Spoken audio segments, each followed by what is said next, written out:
5, 2024, News Report 1.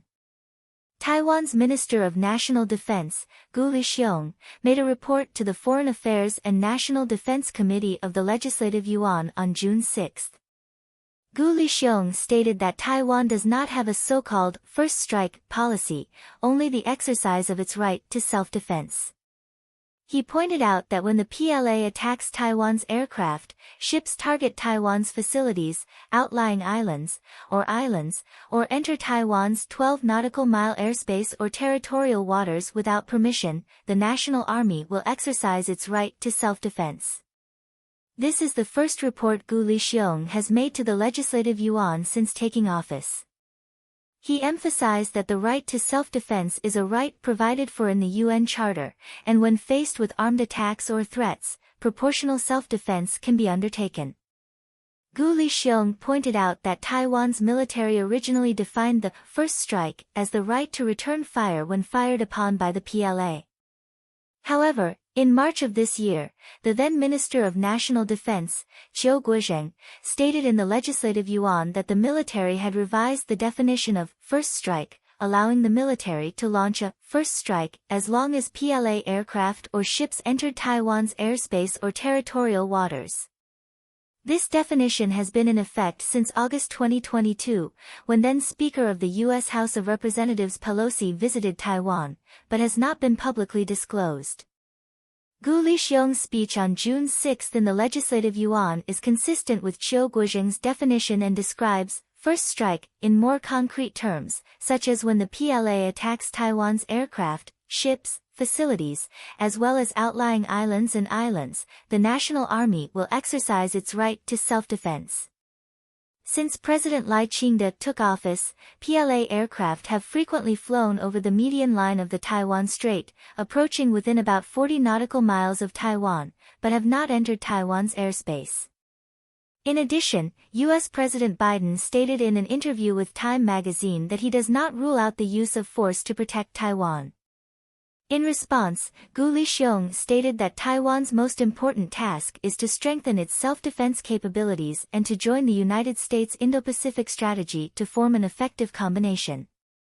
On the other hand, the U.S. Defense Cooperation Security Agency announced on June 5 the sale of $300 million worth of F-16 fighter jet parts to Taiwan, including $220 million in general parts and $80 million in special parts.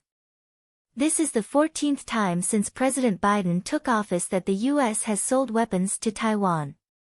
The Defense Cooperation Security Agency stated that the purpose of this arms sale is to ensure that Taiwan's F-16 fighter jets remain operational, enhance Taiwan's ability to respond to current and future threats, and support Taiwan's military modernization. Taiwan has 150 F-16V fighter jets, all of which are the most advanced F-16 fighter jets.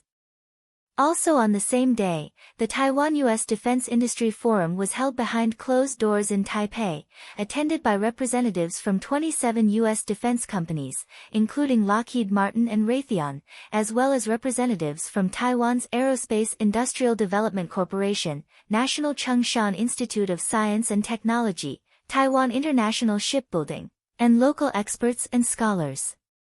News Report 2. The Mainland Affairs Council of Taiwan held a press conference on June 6. Council spokesperson Liang Wenjie stated that there is currently a Taiwanese tour group traveling in China, and one member of the group was taken away by the Chinese government for investigation during the trip. It was not until a few days after the tour group returned to Taiwan that this member was released. This is the first time a member of a Taiwanese tour group has been detained by the Chinese government. In addition to this case, Taiwanese citizens have posted on threads that they were taken away and interrogated by Chinese police while attending an art book exhibition in Nanjing recently, and were even required to undress for inspection. The interrogation lasted a long time before they were released. Liang Wenjie stated that the Mainland Affairs Council will continue to follow up on these two incidents. Liang Wenjie also mentioned that China amended its anti-spy law last year, and recently there has indeed been an increase in cases of Taiwanese people being detained for investigation when entering China, whether individually or as part of a tour group. If similar incidents occur, the tour group leader should report to the Taiwan Tourism Bureau within 24 hours. Liang Wenjie further pointed out that not only Taiwanese people but also other foreigners traveling to China are at risk. Under the current anti-spy law, the Chinese government can arbitrarily determine anyone as a spy, and foreigners are almost powerless to resist, which is very frightening. News Report 3. The Executive Yuan of Taiwan reconsidered the National Assembly Reform Bill on June 6. After President Lai Ching-te approved it, Executive Yuan spokesperson Zhou Rongtai held a press conference and listed 7 reasons for reconsideration. First, the bill did not involve substantive discussions, violating democratic principles. Second, it confused the issue of who has the power to question the president and constituted unconstitutional behavior. Third, the scope of investigation is too broad, involving indiscriminate public hearings. Fourth, it ignored due legal process, violating procedural justice. Fifth, the indefinite review of personnel approval will lead to government paralysis. Sixth, it blurred the definition of contempt of Congress and arbitrarily expanded the powers of the Legislative Yuan. Seventh, questioning the election of officials and whether there is an election committee will lead to government paralysis, and it is inappropriate to pursue criminal liability for false statements. Zhou Rongtai stated that the reconsideration of the bill was not just because it was difficult to enforce, but because the National Assembly Reform Bill involved violations of the Constitution. He said that the Executive Yuan's reconsideration is not a new phenomenon or a dire situation, as the constitutional crisis has persisted since the era of Chiang Kai-shek and has continued to this day, but it did not occur during the past 8 years of Tsai Ing-wen's presidency. On the other hand, Democratic Progressive Party Secretary-General Lin Yucheng stated that the party will launch a grassroots preaching campaign and expand the Greenbird Action to the whole of Taiwan. He said the main purpose of the grassroots preaching is to make local people understand what is happening in the Legislative Yuan and to make party members and supporters aware of the current crisis. Lai Ching-te has begun to fight back against the Kuomintang and the Democratic Progressive Party. News Report 4. The Standing Committee of the National Committee of the Chinese People's Political Consultative Conference, CPPCC, concluded on June 6, during which Ma Xiaowei was appointed as a member of the CPPCC National Committee, and Zhang Xiaoming's resignation as a standing committee member of the CPPCC was accepted. Former chairman of the China Securities Regulatory Commission, Yi Huiman, was appointed as the deputy director of the Economic Committee, and former director of the National Health Commission, Ma Xiaowei, was appointed as the deputy director of the Education, Science, Health, and Sports Committee. There were rumors earlier that these 2 individuals were in trouble, but there doesn't seem to be any issue based on the arrangements of this meeting. Some have dug up a report from 2022 regarding Yi Huiman, alleging his involvement in fund misappropriation issues, but it ultimately ended without incident. Zhang Xiaoming, on the other hand, resigned from his position as a standing committee member of the CPPCC. Zhang Xiaoming served as the director of the Hong Kong Liaison Office in 2012, director of the Hong Kong and Macau Affairs Office in 2017, was transferred to the CPPCC as Deputy Secretary General in June 2022, and was dismissed in March this year. Zhang Xiaoming, 60, is considered a radical wolf warrior, and has caused widespread controversy in Hong Kong. His famous quote, "Even your breath is a grace from the top leader," is widely circulated. Zhang Xiaoming has been completely dismissed this time, and there are rumors that he is related to Fu Xiaotian, but the specifics are unclear. In addition, the committee revoked the CPPCC membership of Guo Zhongwen. Guo Zhongwen, former director of the General Administration of Sport, was appointed by Xi Jinping to lead football reform but was removed from office due to lack of results. Another member whose membership was revoked is Tang Yijuan, former Minister of Justice, who is also considered a tough guy, abandoned by Xi Jinping. News Report 5. U.S. Secretary of Commerce, Raimondo, announced on June 6 that an alliance of international investment institutions will invest $25 billion in infrastructure in the Indo-Pacific region. Projects include green data centers in Indonesia, renewable energy projects in the Philippines, smart meters, and hybrid renewable energy in India. The investment will be jointly led by Quadrant Equity and Global Infrastructure Partners, with investors including BlackRock, Singapore Government Investment Corporation, Rockefeller Foundation, and Temasek.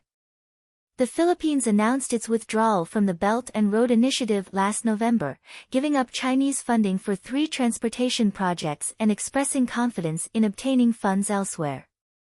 When U.S. President Biden met with Philippine President Max on April 11 at the White House, he announced investment in infrastructure construction in the Philippines, the first project to accelerate investment in Indo-Pacific partner countries by the United States.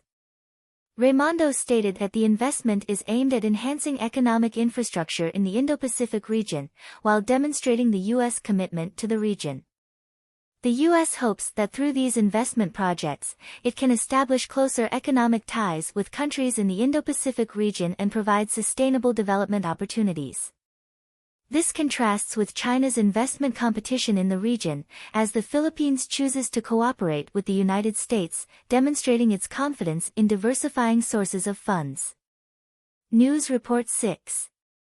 Li Ku, a member of the decision-making committee of the China National Integrated Circuit Industry Investment Fund, the Big Fund, stated in an interview with Bloomberg during the World Semiconductor Conference that the final fundraising for the third phase of the Big Fund may exceed the initially disclosed 344 billion yuan.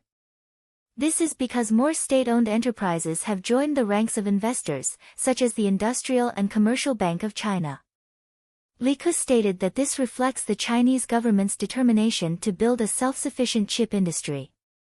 Li Ku mentioned that the investment periods for the previous 2 phases of the Big Fund were both 5 years, while this time it is 10 years. As of May 24, the registered capital of the Big Fund was 344 billion yuan, with investors including the Ministry of Finance and several large state-owned banks. The semiconductor industry is a project personally promoted by President Xi Jinping. Since Xi Jinping took office in 2014, the first phase of the fund, amounting to 138.7 billion yuan, was launched, followed by the second phase of 204.2 billion yuan, and the third phase increased to 344 billion yuan. The Big Fund mainly serves as a mother fund, raising new funds through entrusted fund companies to invest in projects. However, in recent years, the Big Fund has also been exposed to various scandals. In March 2022, Lu Jun, CEO of the China Integrated Circuit Industry Investment Corporation, which manages the Big Fund, was investigated and prosecuted for bribery. Some Chinese chip companies have gone bankrupt after exhausting government funds, leading to many projects not achieving the expected results.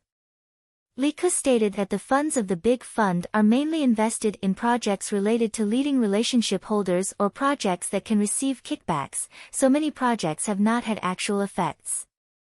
From 2014 to now, the total investment in the semiconductor industry in China by the government, private, and foreign funds has exceeded 10 trillion yuan, but China has still not been able to achieve core technology and cannot produce chips of 14 nanometers or less.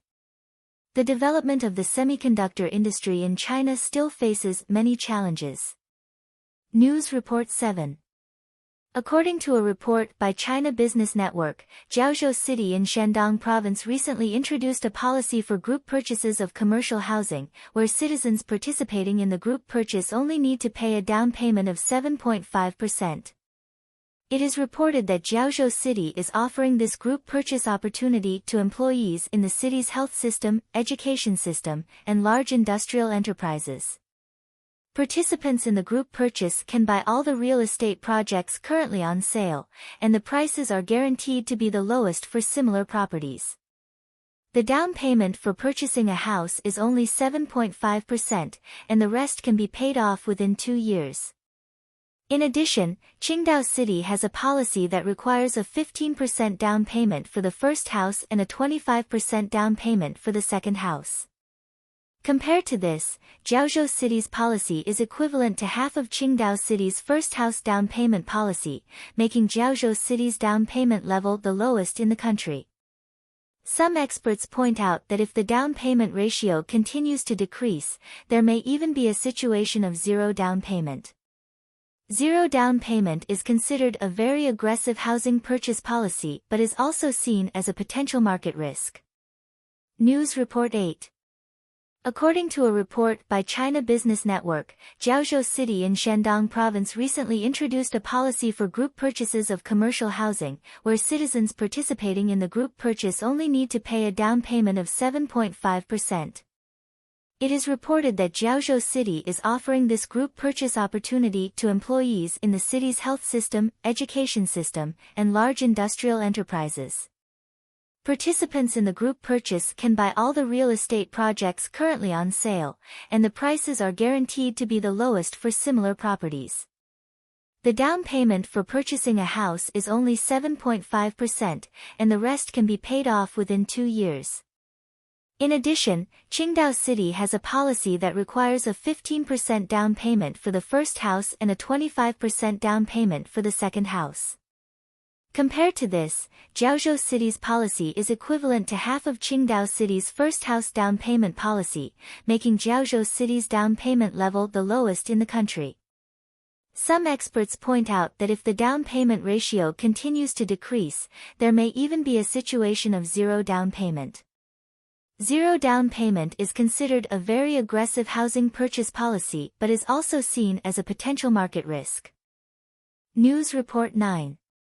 According to reports, the Georgia Court of Appeals ordered on June 5 the Fulton County Superior Court to suspend the trial of the case involving former President Trump's intervention in the election.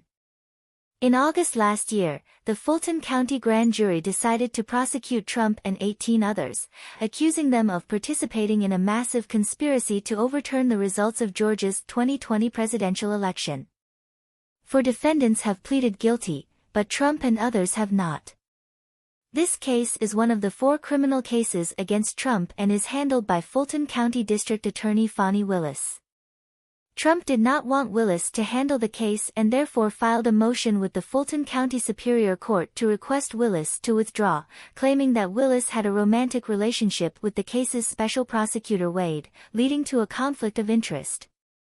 In March this year, Fulton County Superior Court Judge McCarthy ruled that Trump could not prove a conflict of interest between Willis and Wade, nor could he prove that Willis had gained economic benefits from it, so Willis should not be forced to withdraw from the case. Trump then appealed to the Georgia Court of Appeals.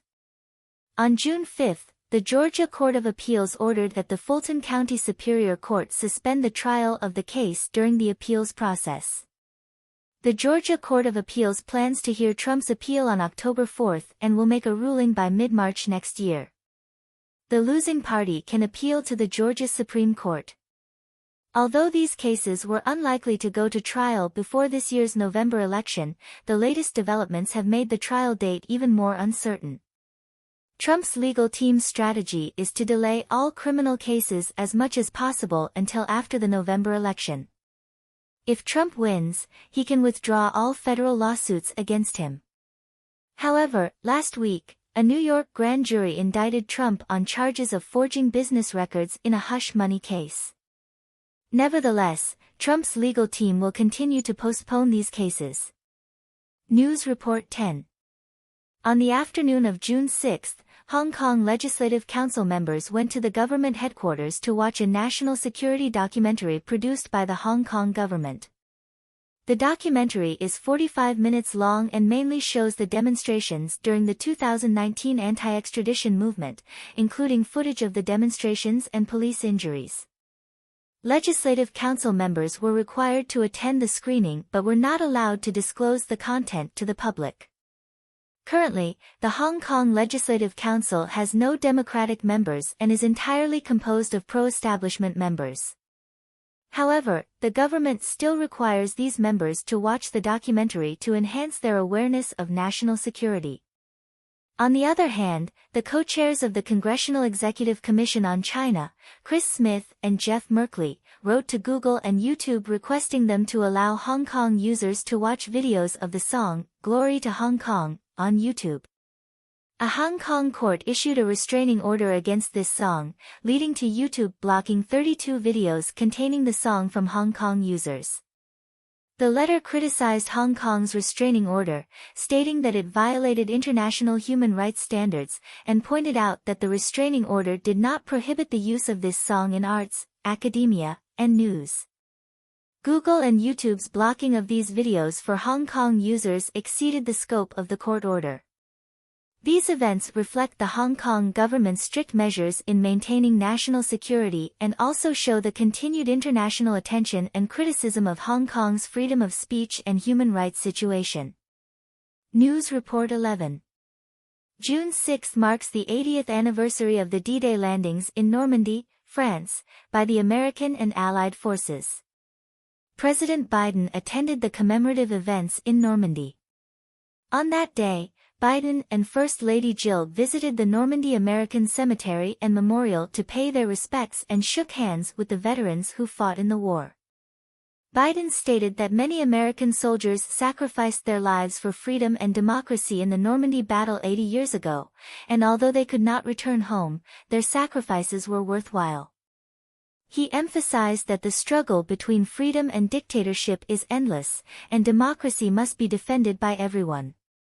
He pointed out that the risks the world faces today are greater than during World War II, and isolationism is not the answer to resolving conflicts.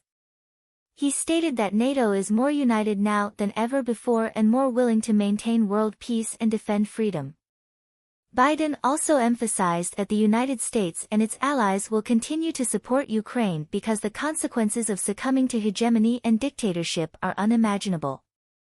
The commemorative event for the 80th anniversary of the D-Day landings was attended by 4,500 guests, including Biden, King Charles III of the United Kingdom, Canadian Prime Minister Trudeau, French President Macron, and others. The main focus of the event was the 200 surviving veterans of World War II, most of whom are over 100 years old. Their activities not only looked back on history but also called for support for Ukraine and the maintenance of world peace. The main venue for the commemorative event was Omaha Beach in Normandy, which was one of the main landing points for the American troops back in 1944. On June 6, 1944, 156,000 American and Allied troops landed in Normandy, launching a comprehensive counterattack against Nazi Germany, which was a crucial turning point in World War II.